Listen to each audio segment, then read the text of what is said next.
All right. Hello, guys. It's Mrs. Klein. What's new? It's Mrs. Wolbrin. All right, you guys, we've got a podcast today for you that we're really going to get into something that's actually quite controversial at this time in our nation's history. It has to do a little bit with the Electoral College and how it is that the president is actually elected, because this is something that people at the Constitutional Convention had to grapple with, and they're the ones who came up with this system. So now we kind of want to know maybe the why behind they came up with this system. And it was effective at this time, and now the argument is, do we still need it? Do we still need it? Yeah. Okay. So first we're going to talk about, at this Constitutional Convention, one issue was how should the chief executive be elected? And that's what we're going to talk about. So another major question facing the delegates concerned who would head the new government's executive branch. Early in the convention, Charles Pinckney urged the creation of a vigorous executive. James Wilson followed with a proposal that a single person serve as the chief executive. A sudden silence fell over the convention. The very idea of a single executive brought to mind unhappy memories of King George III. There you go. All right, so should we have one executive or three executives? Edmund Randolph of Virginia disliked this proposal, preferring a three-member executive drawn from different parts of the country. Three people, he argued, could lead the country better than just one. In spite of these objections, however, the framers agreed to have just a single executive to be called the president. Perfect. Okay, now we've got to talk about choosing that chief executive. Equally troubling was the issue of how to choose the chief executive, since some delegates wanted Congress to appoint the president.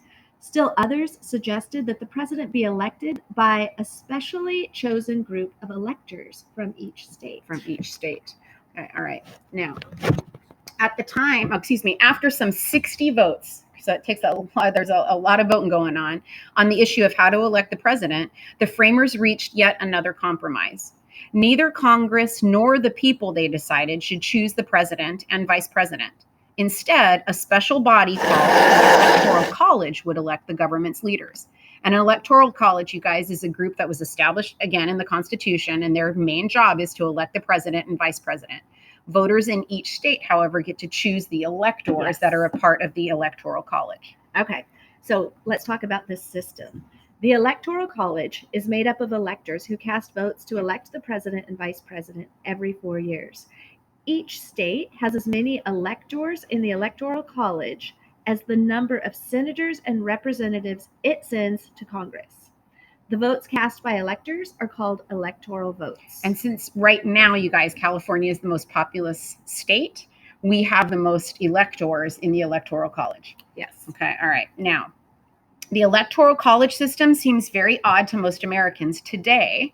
In our age of instant communication, it's hard to appreciate the framers' concern that voters would not know enough about candidates outside their own state to choose a president wisely. So that was really behind their reason for deciding on having this special group of electors who were going to be open to hearing information from a wide variety of places to be making the decision. Because at the time, if you were, say, somebody who was from Virginia, and Virginia was the most populous state at this time, you were going to get, and you were running for president, you were going to get more votes because there were more people in Virginia and they were familiar with you. Exactly. The electors were afraid that if somebody from Georgia wanted to run, nobody in New York would know about the Georgian because there was no quick and easy way to get information about different candidates to the general populace. Thus, they decided to come up with this program, the Electoral College, in order to be able to elect the president and the vice president. Yep. Okay. And as you guys know, it is still in use today. Yes. All right. Now we're going to talk about the end of the convention. By the end of summer, the hard work of designing the Constitution was completed. However, the new proposal still had to be approved by the states. Okay, the first question before the framers was how many states would have to ratify or approve the Constitution before it could go into effect. Should ratification require approval by all 13 states or by a majority of 7 states? Ultimately, the framers compromised once again, and they said that 9 states needed to ratify the Constitution. Yeah, compromise is key. Yep. The second question was who should ratify the Constitution, the people or the state legislatures? James Madison argued strongly that the people were the foundation of all power and should decide. The majority of delegates agreed. And after the delegates signed the Constitution, the document was later ratified at special conventions by delegates elected by the people in each state. All right. And then on September 17th, 1787, the delegates declared the Constitution complete. All right, guys, we're going to continue now with the Constitution going to the states. And newspapers, this is such an exciting time, right? The Constitution is done. And newspapers in every state printed the Constitution as soon as they could get it. What readers found was a plan that would create a federal system of government. So a federal system, guys, this is where you have a strong national government, but it shares powers with the state. And that's what we have now. Absolutely. And I just want you to understand federalism. You've got a federal government sharing powers with the state. Okay. All right. So the Federalists now, you guys. So supporters of the Constitution called themselves Federalists. James Madison, Alexander Hamilton, and John Jay led the Federalist campaign for ratification. In a series of newspaper essays, they recalled the weaknesses of the government under the Articles of Confederation. They showed how the Constitution would remedy those weaknesses by creating a stronger, more effective union of the states. Yeah. So these influential articles written by Madison, Hamilton, and Jay were then later collected and published as the Federalist Papers. So I know all my Hamilton fans out there know all about the Federalist Papers. Okay, all right. Now, there's another group because they weren't so excited about the Constitution. They're called Anti-Federalists.